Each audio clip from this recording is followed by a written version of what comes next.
Hi, boys and girls. This is Miss Kathy from Shaler North Hills Library, and I am coming at you from the same location, but you might notice some slightly different objects around me, shall we say, because my daughter also invaded this room, and Winnie, Ninny? I forget what she calls this one. Winnie Ninny. And some other unicorn friends are around me here. So, we are going to do another episode of Greek Myth Mania with appropriately our unicorns, because unicorns enter into Greek mythology, correct? So, let us do this week Achilles, who was a great warrior, one of the greatest, if not considered the greatest warrior in ancient Greece. So this goes back to around the Trojan War, which we are going to be wrapping up after this week. We did 1 week on the war, and we did 1 week on Odysseus, who was one of the main fighters in the war and conceived the idea of the Trojan horse. That means it was his idea. So now let's go back to the battle for another hero that deserves a whole week to himself, and that is Achilles. Now, Peleus. We are on page 179 in Dallaire's Greek Myths books, if you want to follow along online. Peleus, a young king of Thessaly, was going to get married. He had been one of the Argonauts and one of the greatest athletes in Greece, a favorite of the gods. So Zeus gave him a beautiful nereid, Thetis, for his bride, and all the gods came to the wedding. Only Eris, the spirit of strife, this is spelled E-R-I-S, not Eros, who is another name for the Cupid that we think of going around shooting arrows of love into everybody. This is the spirit of strife, which is making trouble, had not been invited. She was furious, and while everybody was making merry, she threw a golden apple among the guests at the wedding and shouted, "The fairest of the goddesses shall have it." Hera, Aphrodite, and Athena all rushed to pick it up, each one thinking herself the fairest. It was not a golden apple of love that Eris had thrown, but the apple of discord, that means fighting. And the 3 goddesses began to quarrel about who should have it. The wedding broke up on a sour note, and in heated dispute the goddesses retired to high Olympus. Thetis, the bride, was not happy at being married to a mortal. Peleus was a mortal, for her children would not be immortal as she was. No god had dared to marry her, for an oracle had predicted that she would bear her husband a son who would become greater than his father. Peleus, of course, thought himself the most fortunate of men to be married to such a wonderful, beautiful nereid. In time, Thetis bore her husband many children. Trying to make them immortal, she held them over sacred fire to burn away their mortality, but none survived the ordeal. Imagine that. At last she gave birth to a boy sturdier than the others. He withstood the fire, and she had almost succeeded in making him immortal when Peleus rushed into the room and snatched the child away. You can't believe that she's doing this. And I have to say that in many, many stories, they say that she did not dump them in flame, but she dumped them in the river, in water. But this is telling you that she held them over fire. Thetis was so hurt and disappointed that he did this and snatched the child away that she went back to the sea and never returned. Well, the little boy was brought up by Chiron, if we've heard his name before, who was the wise centaur, and he grew to be the greatest warrior that Greece has ever known. He was invulnerable, that means could not be defeated, except for his heel. by which his mother had held him over the fires. That was the only part that did not actually survive the flames, because it was never exposed to them. That's where she was holding him. His name was Achilles. Meanwhile, discord reigned on Mount Olympus. The three goddesses quarreled on, and none of the gods dared to say which of them was the fairest. One day, as Zeus looked down on earth, his eyes fell on Paris, a prince of Troy. He was overwhelmingly handsome, as were most men in the royal house of Troy. His grand uncle Ganymede was such a good-looking boy that Zeus, in the shape of an eagle, had stolen him from his father and carried him to Olympus to be his cupbearer. Achilles, another relative of Paris, was so exceedingly handsome that Aphrodite herself fell in love with him. She took on the shape of a princess so she could marry him and bore him a son whose name was Aeneas. But Paris outshone all his relatives, and someone as handsome as he must be the best judge of beauty, thought Zeus. He told Hermes to lead the three goddesses down to Mount Ida near Troy, where Paris was herding the sheep and cows, and let Paris judge between them. So he's going to judge between these three goddesses. Paris stared in speechless wonder when the three radiant goddesses appeared before him. Hermes gave him the golden apple and told him to award it to the most beautiful of them. "Give it to me," said white-armed Hera, "and all of Asia will be your kingdom." "Choose me," said gray-eyed Athena, "and you will be the wisest of men." "The most beautiful woman on earth shall be yours if you give me the apple," said Aphrodite. Well, Paris was young and loved beauty more than power or wisdom, and so he gave the apple to Aphrodite. Aphrodite happily took the golden apple and did not give it a thought that the most beautiful woman on earth, Helen, Queen of Sparta, already had a husband. So this is telling us how the whole Trojan War got started. So, let's see. We're jumping up to where she is taken away from her country, and she is taken over. She had been the happy queen of Sparta for many years, and her fame as the most beautiful woman on earth had spread when Aphrodite promised her to Paris.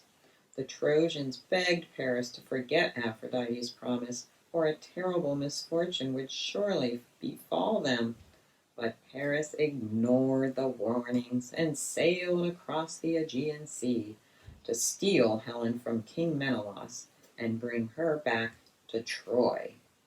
Sparta was one of the city-states of Greece. Helen sat serene and happy, surrounded by her ladies, weaving and sewing, when Paris entered the palace in Sparta. Just as she looked up and saw him, Eros, now this is E-R-O-S, this is the Cupid guy, shot an arrow of love into her heart. She gathered her treasures without hesitation and eloped with him for Troy. A brisk wind carried them out to sea, but before they had sailed far, the waters grew glassy and calm, and Nereus, the kind old man of the sea, rose from the depths. He warned them to return, or dire woe would befall them and their kin, means their family. But Helen and Paris had eyes and ears only for each other and did not hear his warning. They landed in Troy, and the Trojans received her with great joy, proud that the most beautiful woman on earth was now Helen of Troy. But Menelaus, her husband back in Sparta, was not a man to stand idly by, whether or not his queen had been promised to Paris by a goddess. He reminded Helen's old suitors of their oath. They had promised that they would defend her in his marriage. They joined him with all their warriors, and it was not long before a huge Greek fleet set sail for Troy and arrived to fetch Helen back. So this is after the Trojans refused to give her up, and Troy was hard to conquer. We know about the big wall. After long talks, it was decided that Paris and Menelaus should fight in single combat, and Helen would go to the winner. Paris was no warrior, though. He preferred to rest. Excuse me. He preferred to rest on silken pillows and gaze into her beautiful eyes. But Aphrodite came to his rescue and hid him in a cloud. And since Menelaus could not find his opponent, the duel was undecided. Then the two armies clashed, and we know it went on for many years. So first of all, Minnie Winnie. So here is a picture showing you the apple of discord. That was the golden apple and the three goddesses. And he had to decide which one was the fairest. And then we get a picture showing beautiful Helen and the fighting going on in the background over her. And we know it went on for 10 years. Many great heroes fell on both sides, and we know that. But the Greeks could not storm the mighty walls of Troy, and the Trojans could not put the Greeks to flight as long as Achilles, brings us to our main man, the invulnerable son of Thetis, fought for them. So remember, she gave him immortality with that fire ritual, except for the one spot on his ankle. Though Paris was no great marksman, fate had chosen him to slay the great hero Achilles.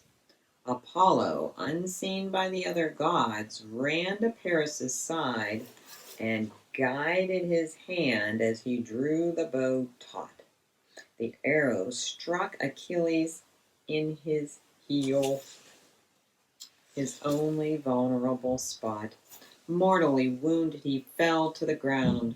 The Greeks mourned greatly the loss of their hero Achilles and took their revenge on Paris.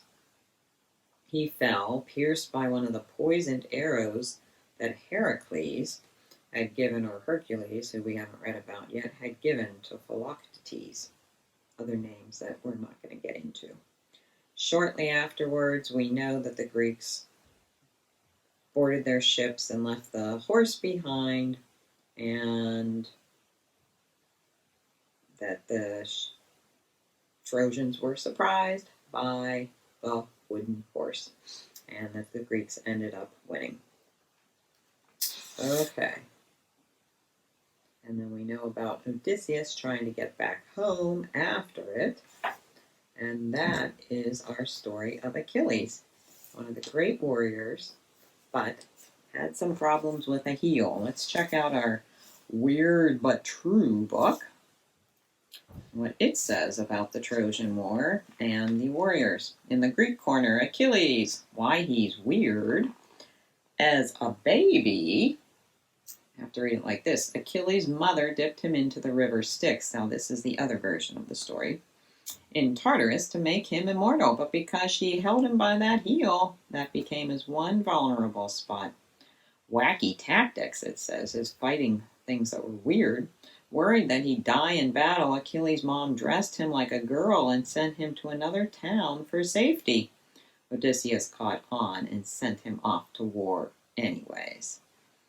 Remember, Odysseus didn't even want to go to war, so Achilles tried to get out of it too. Battlefield facts: Achilles killed countless Trojans throughout the war. His last battle ended tragically when Paris shot an arrow, guided by Apollo, into Achilles' heel. The other great warriors from the Greek side was Ajax. Why he's weird. Physical giant, Ajax is said to have been as tall as a tower. Wacky tactics, Ajax used his supersized stature to his advantage.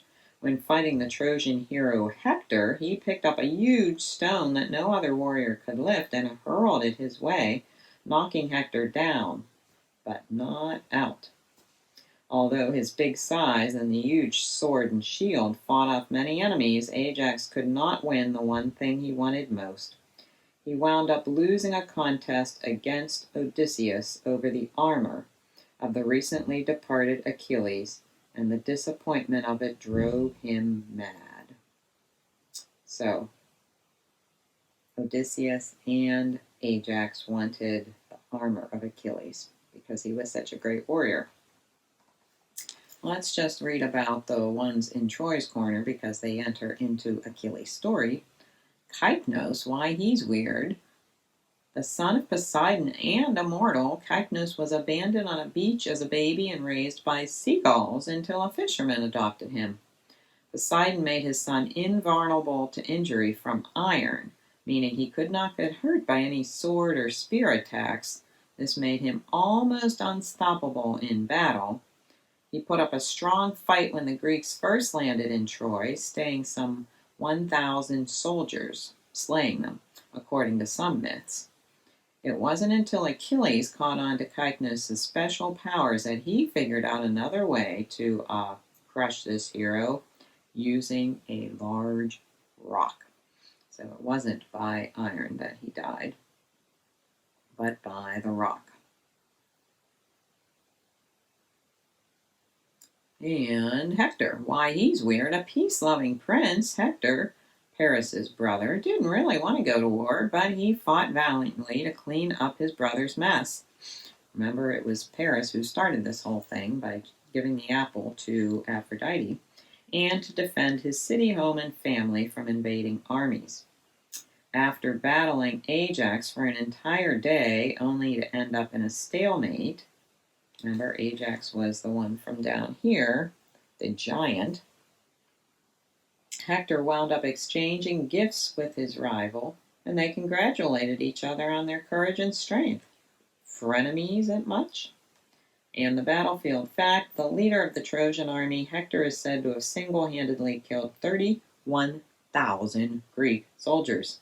He was ultimately stopped by Achilles, seeking revenge for the death of his best friend, Patroclus. So Hector killed Patroclus, Achilles came and killed Hector, and then we know that Paris, who was Hector's brother, ended up killing Achilles. And probably because he had just killed his brother. So the whole thing kind of ended up not so good, huh? Lots of people dying. And that is what we have about the Trojan War and those who battled in it. But since he is considered the greatest Greek warrior, thought we should at least learn a little bit more about Achilles. Okay, let's look at our packet of material here. We have a website to read the story of Achilles, then take a test on it yourself. There's a coloring page to do of him, the warrior. We have a video you can watch about him, and some site that has some facts plus a video, and these are all made for kids. And you get more facts at this additional site.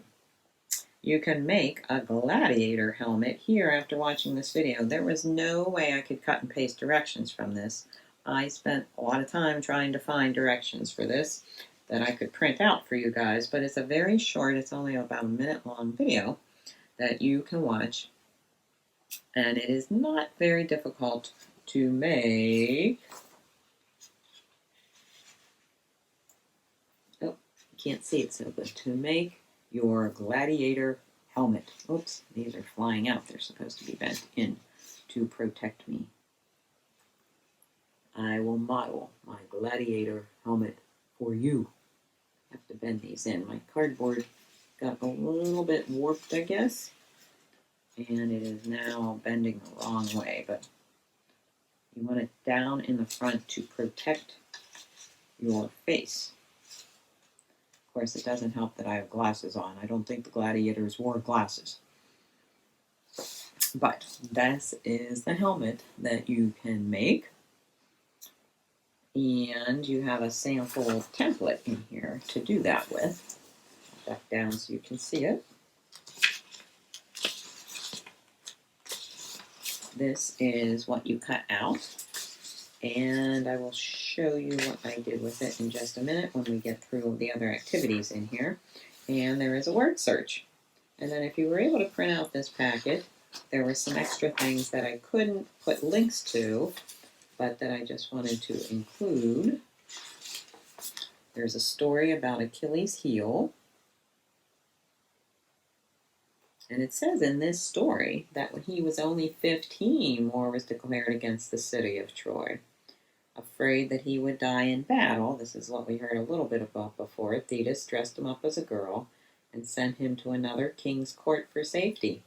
But Odysseus was suspicious. He went to the court and laid out beautiful jewels and weapons. The girls in the court were drawn to the jewels, but not Achilles.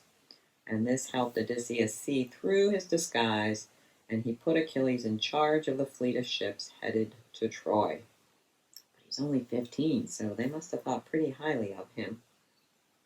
Remember, there was a prophecy that Achilles would live a glorious life, but that it would be short, and that's why he ended up dying in battle.